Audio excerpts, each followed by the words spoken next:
Hello, and welcome to Stories Across Borders. Here we discuss stories told across a wide array of different mediums books, movies, games, you name it. The only rule is that we can only talk about these things in terms of the writing. We are not allowed to talk about art, animation, effects, mechanics, or any of that stuff unless it directly relates to the way the story is being told. I'm Daniel Radford, author, Paradox, and also your host. And in a familiar occurrence, I am joined once again by John Kernan. Hey everybody, good to see you. Make sure you always remember to love yourselves, just not too much. Wow, what a way to start this one. On that note, today we are continuing our cycle on time travel with a discussion of Michael and Peter Sperig's Predestination, a movie based on the short story All You Zombies by Robert A. Heinlein. I very much like this movie and would like to give the short story a read in the near future. You were just saying you have more complicated thoughts. I am in a weird state with the movie where I can't nail down how much I do or don't like it. But I have a high opinion of what I saw and thought it was good and was interested the whole time, if that makes sense to anybody. Yeah, I mean, I've had similar experiences before where I've seen like a movie or a show or a video or read something or whatever where I've been like, wow, this is really technically proficient. Anyway, But so it's kind of more than that. I saw a lot of little things I liked. I just don't seem to have a solid feeling about the whole thing after all's said and done for whatever reason. that's fair. On that note, then, fair warning, as is a recurring thing, with these time travel stories, it is quite impossible to discuss this story without giving spoilers. Yep, you can't talk about really anything in a time loop very much without giving up the ghost. The very nature of the type of story almost kind of makes everything from beginning to end relevant to the plot. It's funny you say that, actually, because I think that's a really good place to start before we even get into specifics. Is this is simultaneously a time loop and linear time travel. Yes. It's you know, it's it's so funny. Well, it lives up to the title of the movie, that's for sure. It's it is a loop and linear at the same time. It's hmm, Well, I you know what suppose it I is? suppose what it is. It's a single shoelace that goes through many loops.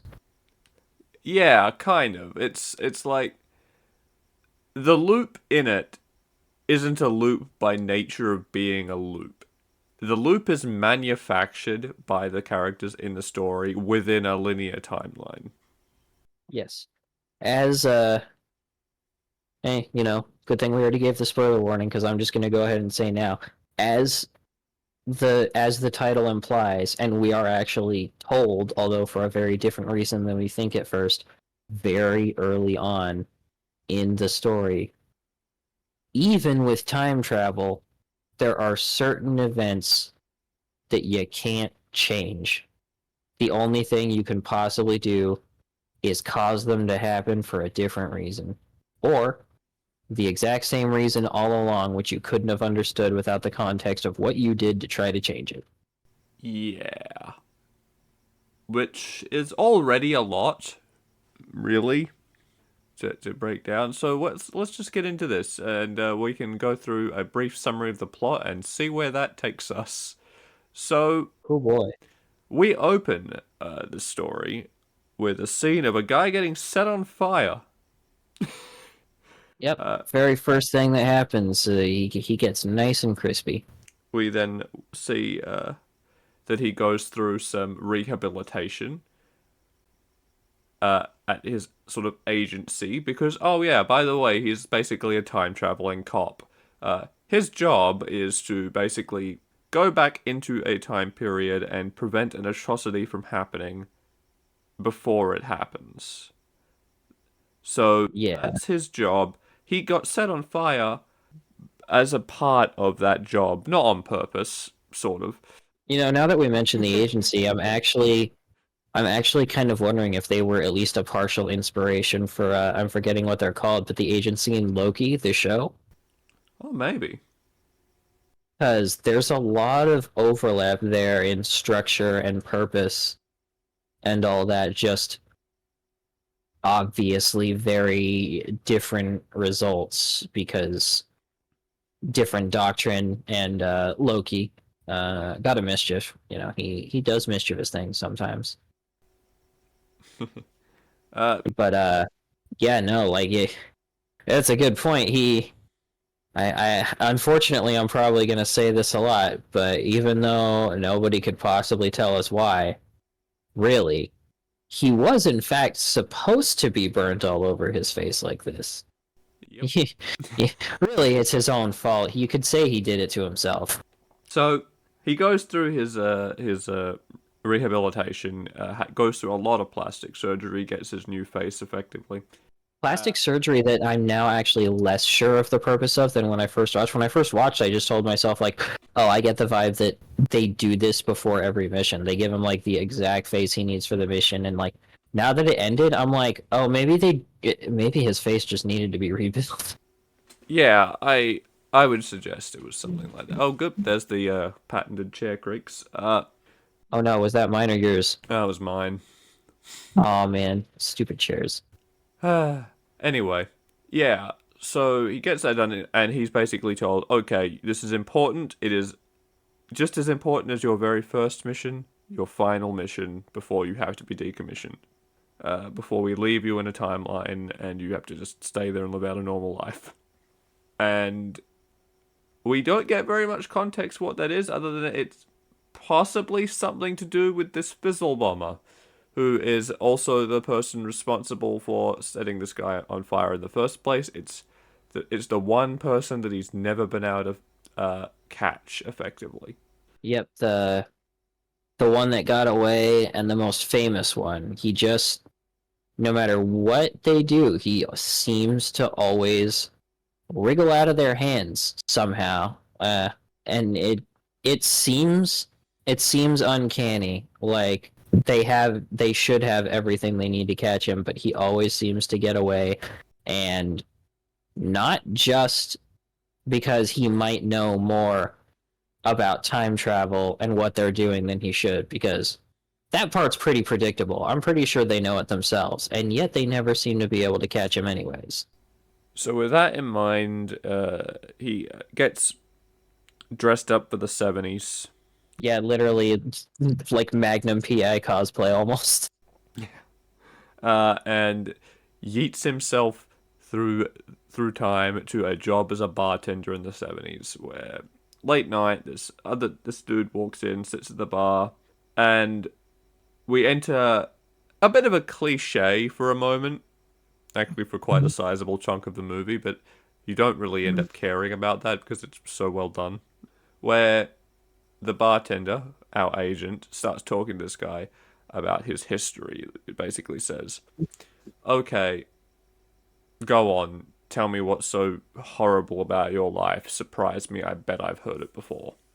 Yeah, Which, it's something this movie actually does a lot, is giving you what seems like a really obvious trope and kind of pointing you at it, and then using just enough misdirection to let you go, ah, I know what this is. This means that. And then usually you're going to be right, but definitely not in the way you're expected. Like they're waiting for you to say it just so they can go, kinda, but we learn. because the first thing I could think when I got here was, oh, this guy he's talking to must be the Fizzle Bomber. Yeah, What else could all this mean? exactly. You're like, this has to be the Fizzle Bomber, surely.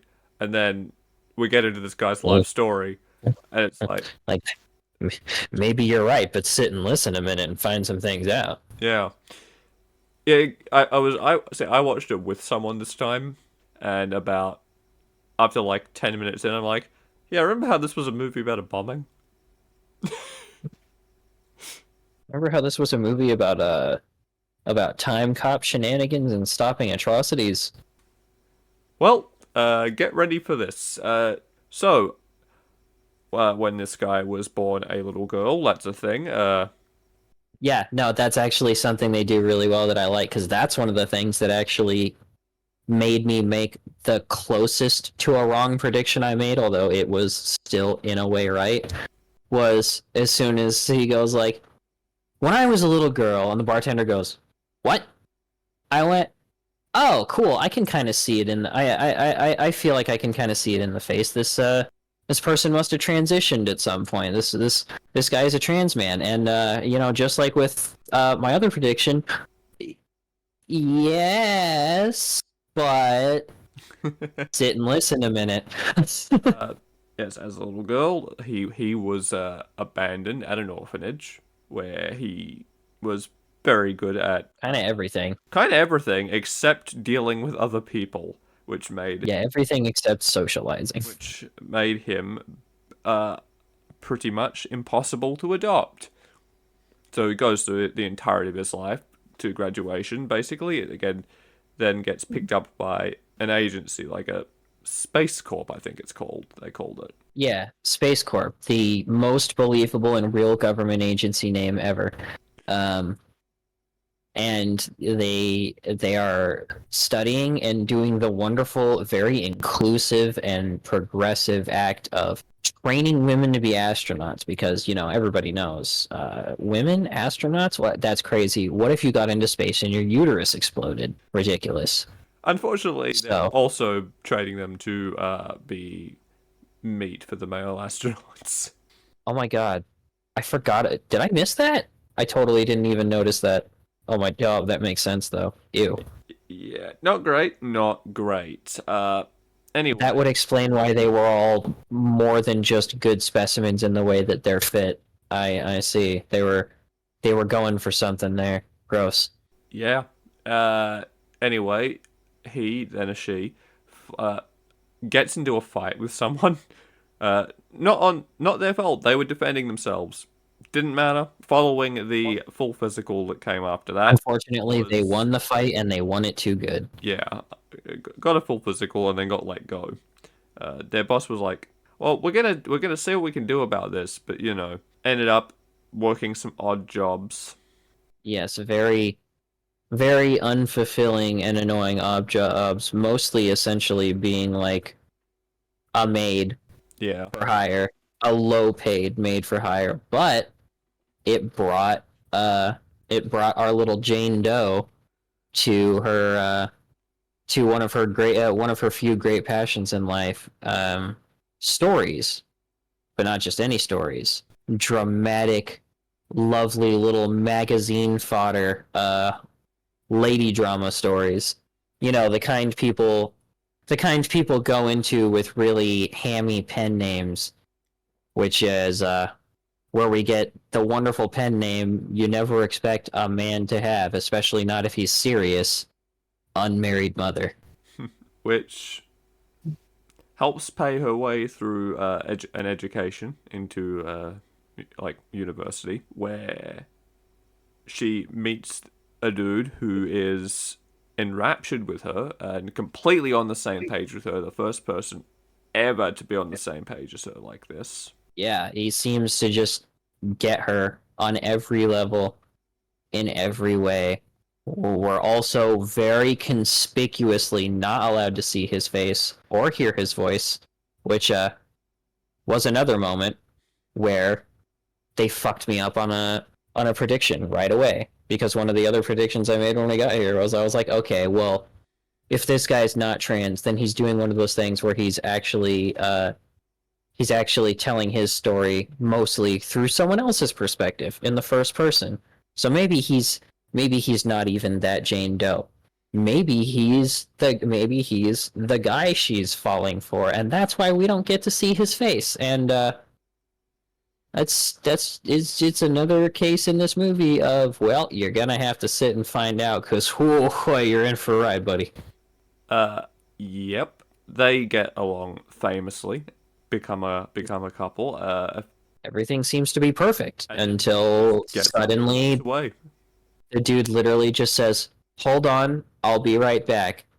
and literally walks out of her life. Never comes back. He has also Yep. knocked her up at this point, which he Uh, discovers a little bit later on. yeah, very unfortunate.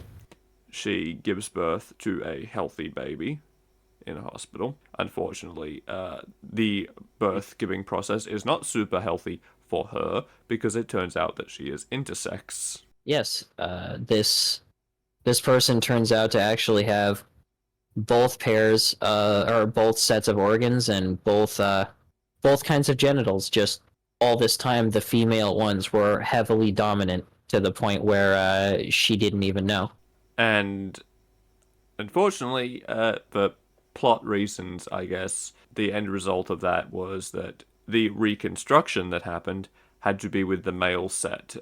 Everything else was too damaged from the process of giving birth, Basically, the just procedure or whatever. birth complications. Yeah. Yeah, we don't know the exact ones. They don't. I don't know, remember how specific they get, but they're the kind of birth I don't. complications that require a hysterectomy to Yeah. live healthily afterwards, which for most women isn't that big a deal unless it's really important to them to have another kid.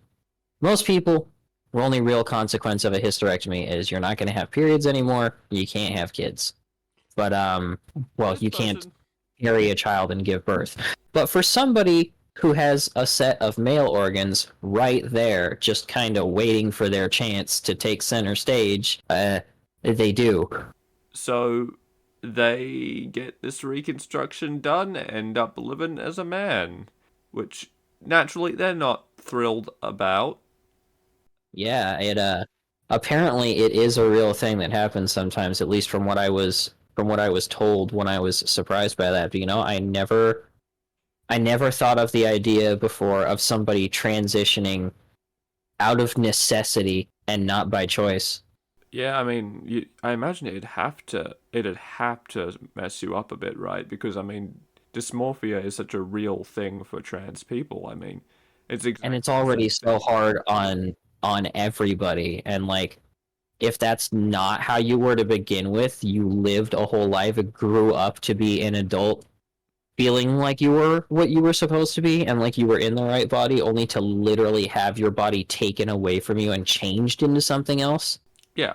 So you can imagine he, as he is now and has decided he is, because we know sex and gender not necessarily the same thing, Yes. but at this point he is using male pronouns and all that. He did fully transition. One of the first things he tells us is that he doesn't even remember what he looked like as a girl. Yeah. So already not in a great place. It kind of only gets worse for him when he goes to see his baby and finds that the child has been kidnapped. It Yeah, the way she was walking up there like gave serious vibes of, well, at least I get one thing I'm happy about from all of this. And nope, no baby. Sorry. Baby gone. Yeah. Only thing she finds out is that it was apparently an older man, which leaves her extra confused and frustrated because the father of the baby was not an older man, but she can't imagine who else would possibly take her baby. And that's where his story in the bar ends. So the bartender says, "Okay, not bad. What if I could bring you to the guy responsible for all your misery? All of it." Yep. Doesn't even bat an eye at the eyebrow raise and just goes like, yeah, right now. I know where he is. I can prove it. I know your name. Not your pen name, your name. I know all Both of this. them. Yeah, both of them. All this stuff about your life. Which is naturally freaks John out. Yeah, immediately locks up and is like, whoa, were you following me, you sick freak? And the guy's like, no, I just know a thing or two. You're gonna, I could bring him to you. Hey, you're gonna have to follow me downstairs. And they give us one of the most weirdly lit stairwells I've ever seen. Not necessarily in a bad way.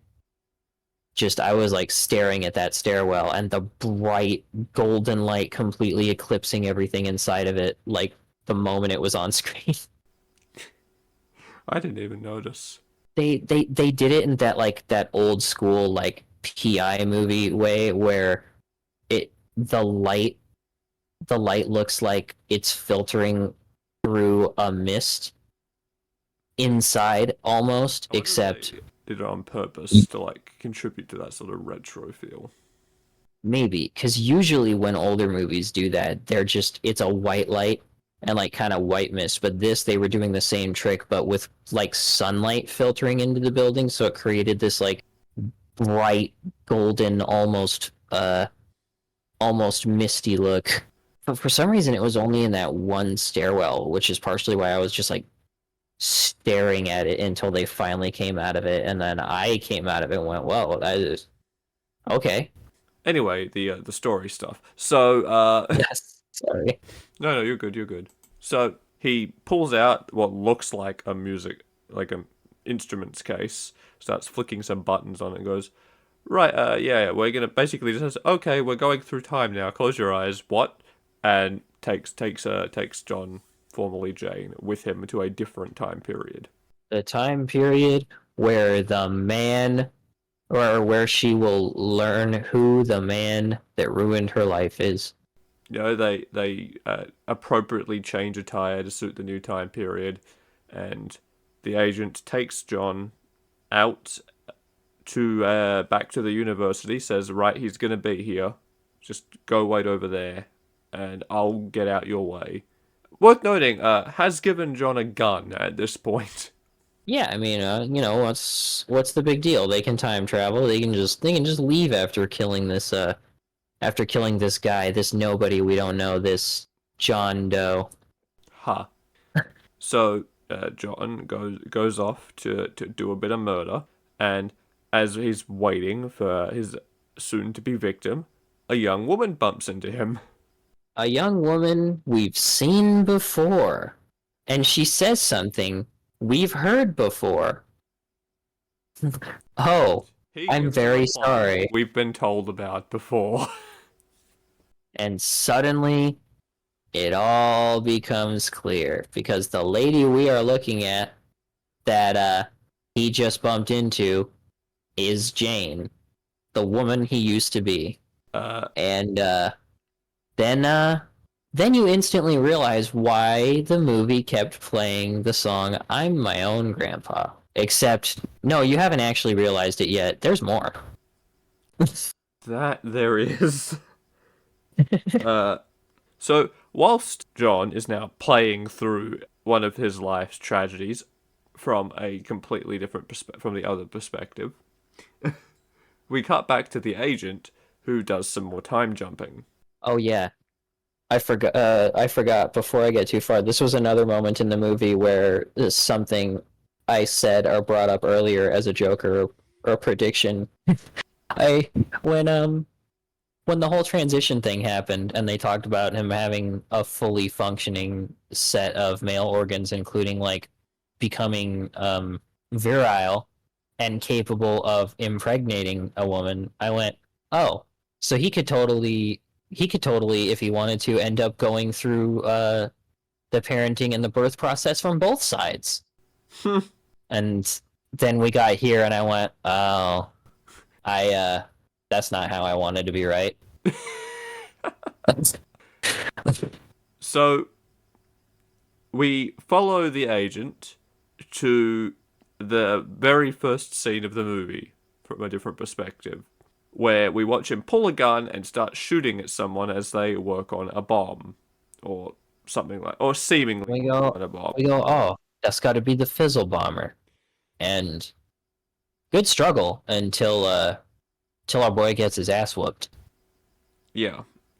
He then chases after them to find himself at the scene where he himself is inadvertently set on fire, in part because of his own actions as the agent that we're following.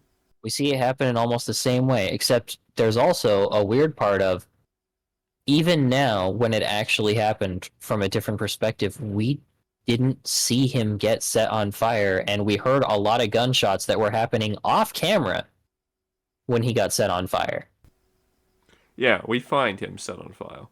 Very sus. that the reason he's been set on fire isn't the guy we've been following who just got in a serious fight with him and has been tracking him this whole time. Also, you have to start to wonder and go, huh, wait a minute, why is this happening to, wasn't that guy supposed to be the Fizzle Bomber? How come he on fire and seem like, why he let him get away? Because he lets him get away. He gives him, this dude has a little time ukulele case of his own, and Mr. Main Character Man, Magnum PI, gives it to him and just lets him warp away. I mean, he knew who this was, I'm thinking. I mean, And that he's gotta remember that part pretty clearly. you It would hasn't think. been that long yet for him. He then warps away again to another time period, and we watch him appear at a hospital. And put on a trench coat and a fedora that once again we've seen before. And we watch him Okay. walk past a very familiar looking nurse, walk into a building, into the nursery, The maternity ward. the maternity, Or yeah, the nursery. and take a baby.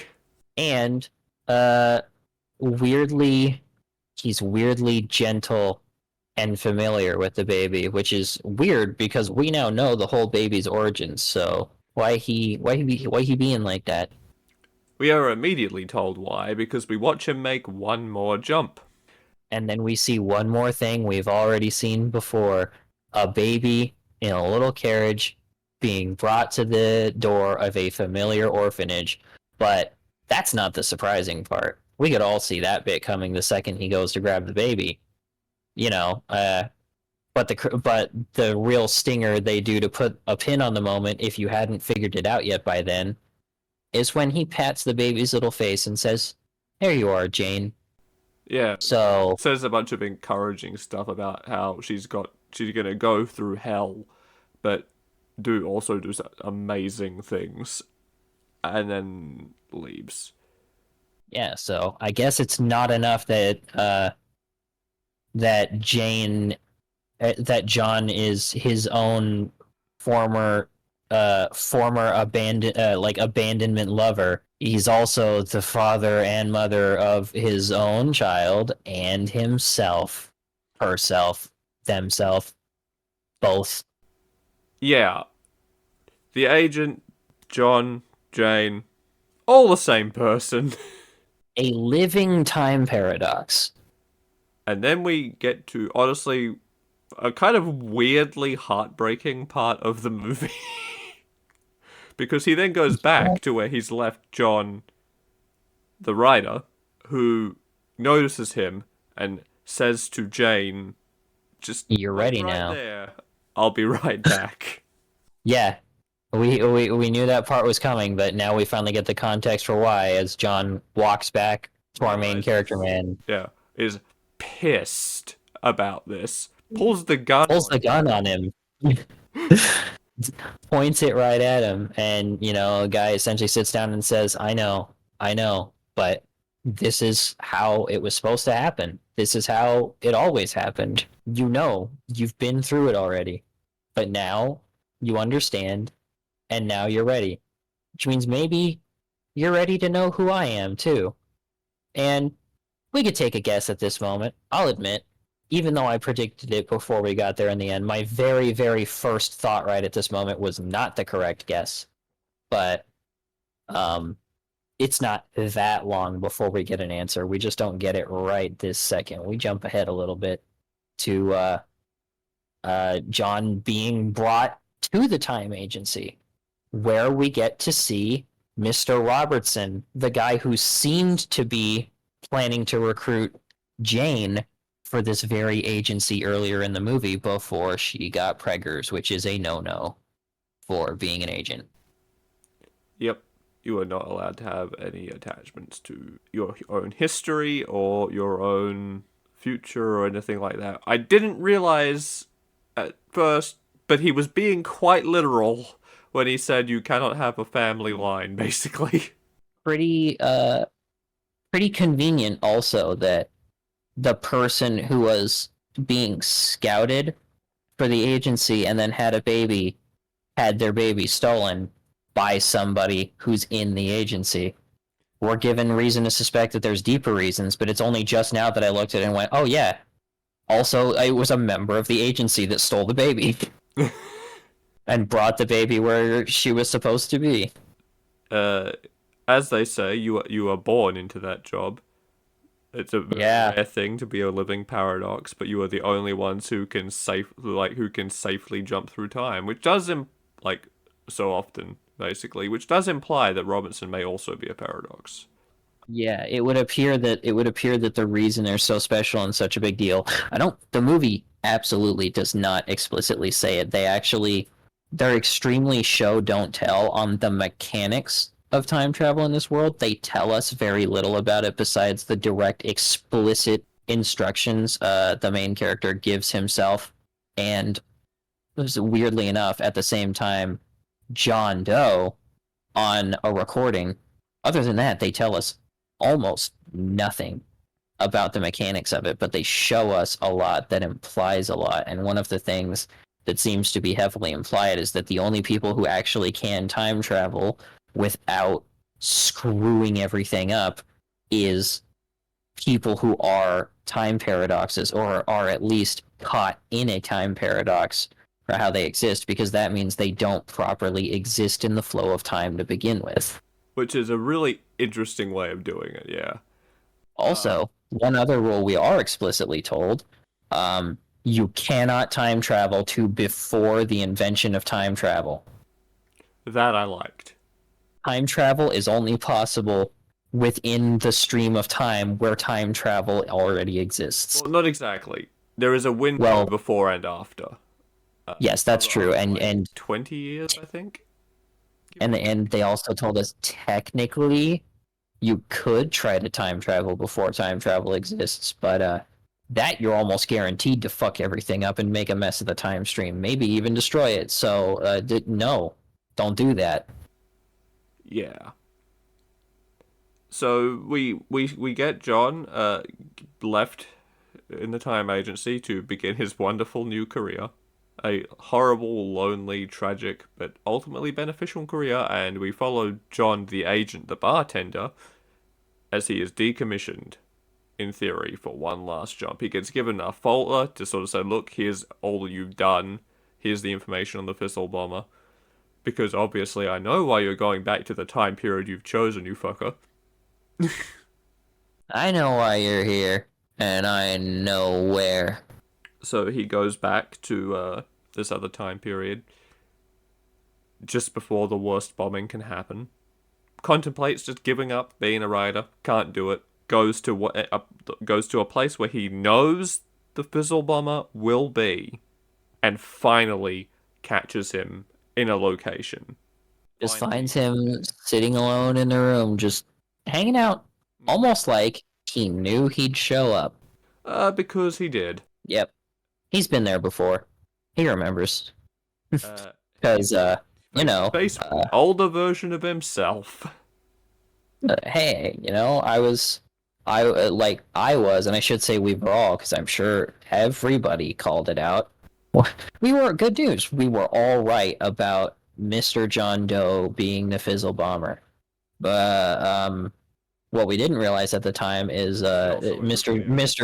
Mr. John Agent Man is also the Fizzle Bomber, and his mom, and his dad, and his daughter, and the Fizzle Bomber, and his own grandpa, just like the song implies. Which you know, small thing, gonna break kayfabe for a second. I don't know if it's coincidental, but it sure is funny that the old version of John, who's the Fizzle Bomber, really looks like Willie Nelson, because I just found out this morning that song was written by Willie Nelson. Um, but yeah, he's the Fizzle Bomber can like he sort of says he pulls the gun on Fizzle Bomber. Obviously, is preparing to shoot him because he refuses to become the Fizzle Bomber. But the bomber says, "No, I have saved lives by doing what I'm doing." Yeah, Every he's like he says like, look, I have the receipts. and he shows them newspaper clippings from other timelines he has brought with him that show atrocities that would have occurred if not for the bombings he commits. So Yeah. Now, cumulatively, effectively, he has saved more lives than he has taken. now, of course, we have to come to the unfortunate realization that this is time travel in a movie called Predestination, where we've been shown a bunch of things that lead into themselves and that happen regardless of what anybody does, which kind of has to lead one to believe that this is actually circular reasoning on his part, because it's pretty easy. It's not confirmed, but it's pretty easy to look at this and expect that at least some of the tragedies he tried to prevent were only at risk of happening in the first place because he was already preventing other things that were supposed to happen. Possibly. But it is also explicitly his job, effectively, to do this. Because as he points out, Robinson's behind everything. Robertson knew all of this. It was always going to come to this. This was always going to happen. It already happened. It was predestined.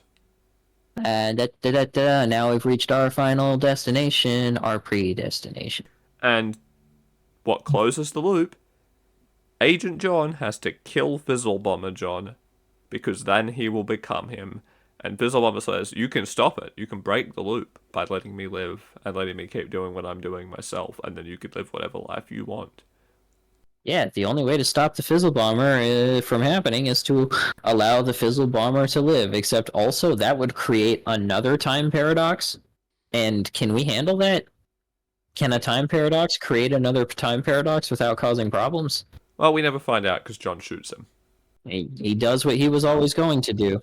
You know what I love about that too?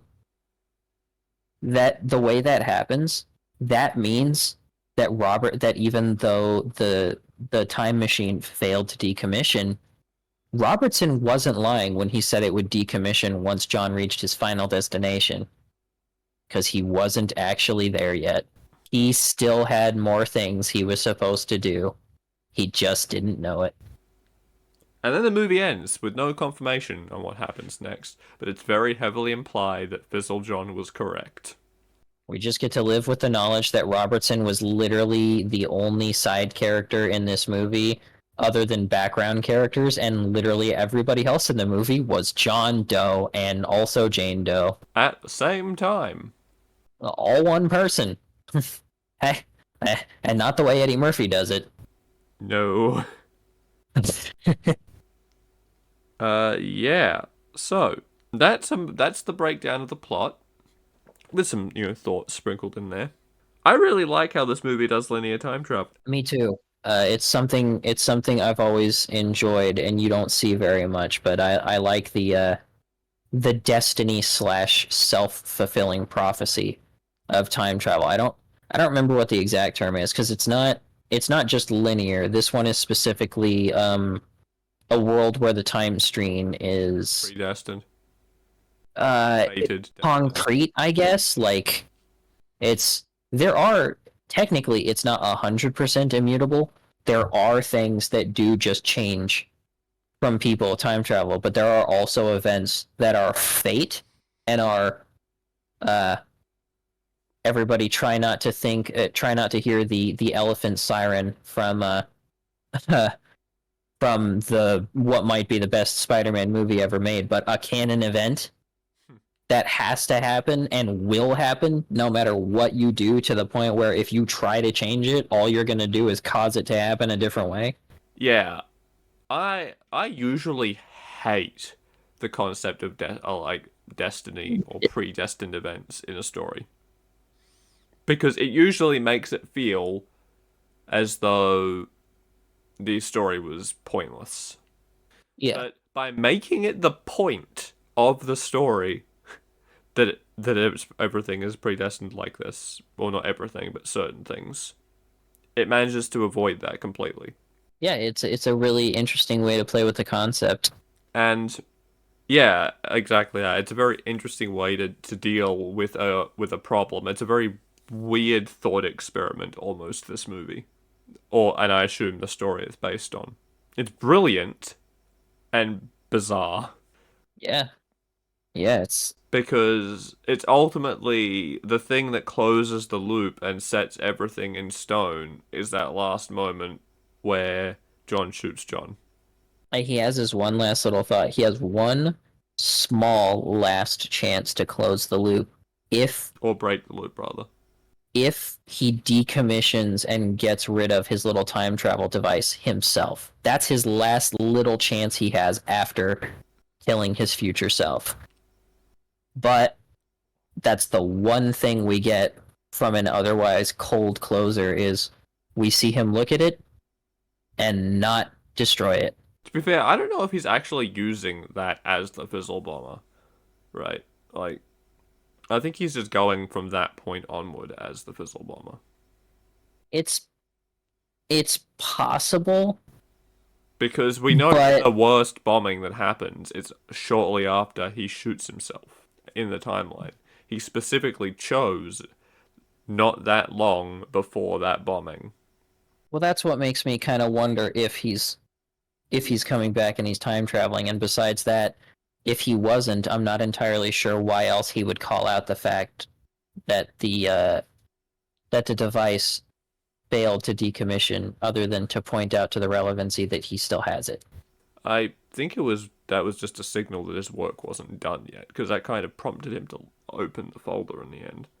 That's true. That is kind of when he started talking about the inevitability of it and that it was always supposed to happen. Because the way I see it is the reason he's never caught by Agent John as the fizzle bomber is because he has the knowledge that of everything that's going to happen that Agent Yeah, John he does not. mentions that part. Yeah, He literally says like, "Oh, I had so much fun preempting you." Literally fucking with his past self by taking advantage of already knowing what he did, exactly. which is ironic because he's choosing to reinforce the loop because he's doing the exact same things that happened to him when he was younger, but oh well.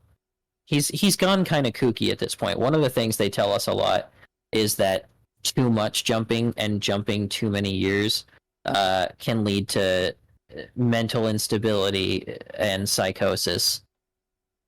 And that's where we're I imagine shooting yourself probably contributes to well, that. remember, that's one of the things he says at the beginning of the movie when he's trying to tempt his old self, his writer self, into going. Remember, is he like he goes, yeah, killing a person isn't easy. Not everybody can just walk it off and be okay afterwards. Yeah. And then he ends up in the exact same situation he talked about. Literally, the end of the movie, that's when he finally actually makes good on the promise he made to his past self back then. What if the person who put you through all this to begin with was right in front of you and you could kill him? And he finally does. Just so happens it's himself. He came to that realization that the person who ruined his life and put him through all his suffering was himself, and he could kill him twice. The first time he didn't do it, the second time he did. But we touched on it as well. The other thing I really like about how all this time travel shit worked in this movie is that time travel is notoriously hard to write, and for good reason, because it makes it very difficult to keep a consistent timeline without running loops. Like, It's loops even get a easier to pass, write but yourself into a corner with time travel than it is to time travel yourself into a corner with real time travel. yeah, it's very difficult to keep a coherent, stable timeline in a story when you introduce time travel to it. But by creating a fixed window in the timeline, as well as set events that have to happen, it does create a system for time travel where the timeline is safe from a meta perspective. It can only travel so far in either direction, which it's a very simple fix, and it limits the stories you could tell in that universe if you wanted to tell more, I guess. But not everything needs a sequel. No, some things are best off just staying as they are, and I think this is one of them because this is one of the stories where the world of the story is not a character. in the story. The greater world, despite the sweeping time travel and trying to prevent atrocities, the greater world around the characters is really not important to this story. No, this is It's very just much there. the story of one guy's life, or one Yeah. woman, both. So there's really not that much to gain for making another story in this same world because it would be the same thing as if you made a story that played around with similar concepts in a completely different world. The world doesn't matter. Yep. Still though, like the way they went about it is it's an interesting I think it's probably one of the least popular versions of time travel to play with. Not because it's easy to write yourself into a corner. This is the one where it's easiest to avoid writing yourself into a corner, but it's also the easiest one to make your explanations and where the story actually goes boring. And that's one thing time travel should never be is boring. It's such an out there concept, exactly. It's funny, like it's such a human story in the end. It's something that sets it apart, I think, right, from a lot of other like large scale time travel stories. Is that in a lot of time travel stories, the focus is time travel. And it's look at all the wild shit that can happen when you start fucking with time. Yeah, And this is that, but it's on a much smaller human scale. literally one human.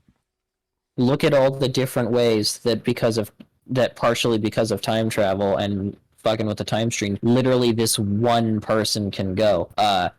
An orphan, a grown ass woman, almost astronaut, a drama writer, then a male drama writer, fully transitioned. It's time travel, timey-wimey nonsense, talking to his future self, getting mentored slightly by his future self, both through recordings and unwittingly in person, meeting his past self, uh, becoming his own father, having always been his own mother, and his own daughter. Like, just, all these things are happening to and are one person. Which is it's such a different take on it. Like to narrow the scope down and say, right, we have this concept, we have time travel in the world now. How does it affect someone at an individual level? Yeah, yeah, and that's one of the things that makes seeing the Fizzle Bomber interesting, and also makes it kind of easy for me, at least, to believe that the Fizzle Bomber is fucked up, no matter what good points he made. Because amongst other things, it's really hard not to imagine this character being at least a certain amount narcissistic. Not only because he kind of was earlier in life already, Openly admitted it to himself. because he thought he was better than everybody. But also the very circumstances he's been in means, in every possible sense of the phrase, he has always been the most important person to himself. He's also literally been in love with himself twice. He's also the only person who's ever been in his own life. Yeah, Other he's than not. Robinson, who is a puppet master who has been using him the whole time, I guess. The only He's not like consistent through line. anybody else. Yeah. No Oh one yeah, you're else. right. Like the only person he has ever had is himself and not in the literal sense, not the figurative sense. Yeah, like the only person he's ever been able to count on is himself, now both internally and externally, And in multiple scenarios, in multiple different ways and relationships. And, you combine that with the risks they tell us that come with the time travel as he's doing progressively bigger jumps and doing jumps that technically weren't on his job description, even though he actually was kind of supposed to do them all along. And, like, it's hard not to imagine some sort of narcissism and, like, almost god complex. I mean, on top of that, though, like a consistent through line for the character through the entirety of the timeline is that they are sad and lonely. Yeah. And having the weight of the knowledge that they have and then finding out who they become, it's actually very easy to see how John becomes the Fizzle Bomber. It's not hard to see him cracking and becoming that. Yeah, so sad and lonely that he not only fell in love with himself once, but he fell in love with himself when he already knew it was himself and still couldn't help it because he wants so badly to be understood and to feel like he's not alone. And the saddest part is, in the by very nature of doing that, he's been alone the whole time because it And was he all always him. will be. It's He infinite. always will be. That loop The continues only person infinitely. he has a relationship with is himself. And I guess for a little while, that lady who sells the typewriter, but apparently she's a terrible cook and not actually that interesting. So I guess that didn't work out. And how could it? She's not him. She couldn't possibly understand the lives that John has experienced. True. Very true. And unfortunately, even though one of the things that I think is personally important to keep in mind when it comes to like love and stuff is you don't have to always understand somebody to love and appreciate and support them. It's almost impossible for somebody who's lived the life John Doe has to feel that way because he's never been understood by or really understood anybody else. And the life he has experienced, he needs someone to understand. Yeah, it's the only thing he needs. And the second it's actually in front of him, it's the only thing he can want, even at that point. And he has to give it up every time. He has to cause it to happen. He has to let it go, knowing what it's going to put him through and where he's going to end up. And then when he gets to the point where that's all lost to him, he has to walk away from it. Because if he doesn't walk away from it, it can never happen to begin with. Yeah, it's pretty easy. Like, even without the threat of psychosis, it's pretty easy to understand how he becomes the Fizzle Bomber. Yeah. In fact, you could almost wonder if that medical stuff is actually just an excuse and the only real stress it puts on your body is like making you feel funny. Hmm. I mean, it could very easily be true. It almost doesn't even matter if it does because he's going through experiences that do that stuff to you just as surely as anything medical ever could. Yeah. I think that's the other thing is like you finish watching this movie and you go, wow, I've just watched a tragedy. Yeah. And I think people forget often that time travel is, by its very nature, like so frequently a tragic story. Yeah, it's really hard for it to be a bright and optimistic thing, both because story without conflict isn't a thing generally, but also because like you look at the very concept of it, and like it's almost impossible to have a purely or even mostly positive outcome to time travel without it feeling very have your cake and eat it too. Because how's anybody going to go through that without poking all the holes that will inevitably popping up in it and in their head going, oh wait, it just that's all that happened? It was that easy? Yeah, it's like time travel stories often have happy endings. It's not uncommon. In fact, it's far more common that they do than they don't, I would say. But But it's rarely because of the time travel itself that the ending is happy. exactly. It's time travel by nature is so isolating that it's hard to imagine from an outside perspective coming out of like the experience of constantly moving through time as anything but dissociative. Yeah, Dissociate. yeah, that's true. That's something that was very interesting about the early seasons of the Umbrella Academy I have not when we seen get it to yet. learn a little bit. It involves time I travel, know that. and you would probably like it. I think I would. But yeah, Except I don't know if you would like the whole thing because season three does some things, and I fell off really hard. But I'm gonna give it another try later because I didn't. I also wasn't able to keep watching it, so maybe it would have got me back. yeah. And I think Predestination really encapsulates the tragedy of it and the isolation of it, the loneliness of it, because it's embodied by the character of John. Yeah, that's another funny bit of misdirection too, is all those rules they give us about how time travel works early on kind of makes it seem like the reason they have those rules in place is because there's multiple people going around time traveling, and it's something We are maybe told for all we know. at one point in the movie that there is 11 total Yeah, of them.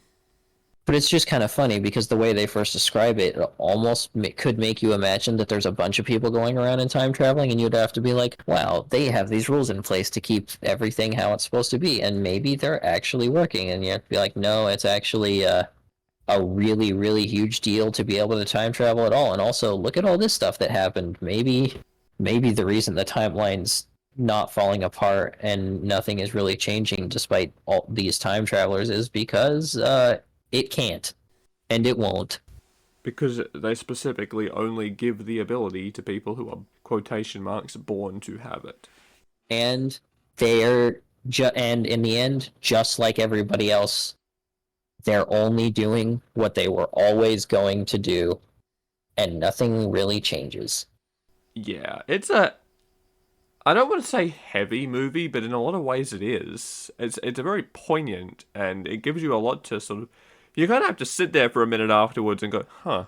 So that's what happened, and this meant that, that meant this. I'm not really sure what this meant, but that happened. And I think maybe that's part of why you get left with that feeling at the end of going, "I don't know how I feel about this," is because ultimately nothing mattered, but at the same time everything did.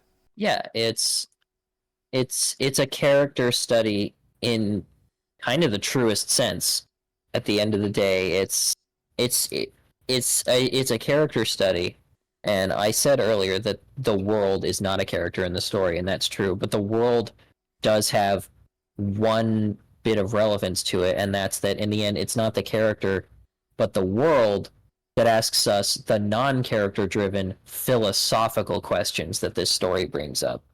And partially because the world isn't a character, partially because that's just kind of how you do a story like this. The world does not have answers to those philosophies for us. It just brings them up. I mean, much like reality. Yeah. Answers? Figure that shit out for yourself. Huh? You can't? Well, sucks to suck, I guess. But yeah, that is my theory on like why at least why you came out of it and went I don't know how I feel about this is because you get that feeling that a lot of time travel stories have where you go what did any of this matter? But Yeah, also it's you know intrinsically because the story tells you and shows you it absolutely mattered. It definitely matters to John. ironically, it's the journey, not the destination. But it's also the destination because it was always the destination. Yeah. The predestination title card. Okay. On that note, we'll wrap this one up there because either we're going to stop or we're going to talk about this forever. Uh, You could say we'll talk in loops. oh god. Yeah, definitely check out the movie yourselves if you can, or pick up that short story and beat me to it probably, because it Yeah, is right. very much a fascinating character study and fascinating story, and it's a very good watch, even if you are left with conflicted feelings about it, like John here was. Yeah, I recommend it, even if you didn't watch it before this episode and spoiled it for yourself. Actually, still kind of recommend looking into it if this caught your interest at all, simply because, like, it you can spoil this story for yourself, but also in a way, kind of like, not to. It's almost as hard to fully spoil yourself on this as it is on JoJo's Bizarre Adventure, of all things to That's bring the up, in that weirdest thing you could have jumped to from here. it's bizarre even. But in a similar way, it's hard to fully spoil yourself on this story because knowing what's going to happen, much like something that's predestined, doesn't change what's going to happen or your ability to think about it and experience it and understand it. And Like we told you fairly step by step what's going to happen, but seeing it is a different thing. So if you're curious about seeing it, the only real answer is to go see it. Yeah, and again, we've talked about this a little bit before. If a story can't be enjoyed if you know the twist, it maybe It isn't was that good of a probably never story. that good.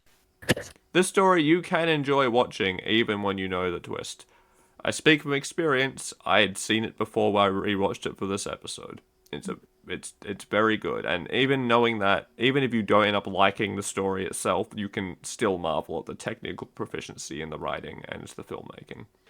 Now Plus, though, there's always oh, that special, almost new game plus style experience when it comes to watching specifically movies with plots and stuff like this. Because, sure, you can look back and put the pieces together as they're given to you going forward, but also when you rewatch, you get that experience of knowing the context and probably noticing a bunch of little things while rewatching that you couldn't have remembered or put together in retrospect because they didn't seem important at the time, or you didn't, or you just have more pieces now than you did before. All sorts of little things like, oh, I guess this happened because of that, or maybe this was already hinting at that and I just couldn't see it at the time. So it's like usually worth it. it's like a train crash. Even if you know what's gonna happen, you probably can't look away, even if you want to. And it's gonna happen anyways, so you might as well do it. On that note, we'll leave it there. As always, you can find me on the media site formerly known as Twitter. You can also, of course, find my stories, this podcast, all of that good stuff on my site, radfordwrites.com, for those of you who are listening from elsewhere on Google Podcast or Spotify. You should definitely take a look at that. I kind of know what I'm talking about. I say arrogantly. Uh, and of course, Hey man, it's okay. It's you gotta love yourself at the end of the day. that's the lesson you should take home from Predestination. Yeah. Also, John will naturally be around plenty more as well as I rope him into more of my projects and future podcast episodes, of course. Yay, I can't wait. I'm really glad I didn't say what my first response was in that I almost went, "Wow, I like rope." I don't. For anybody who knows, there listen, that's not important. I Okay, almost made a we're joke, done here. okay? We're done here. Bye.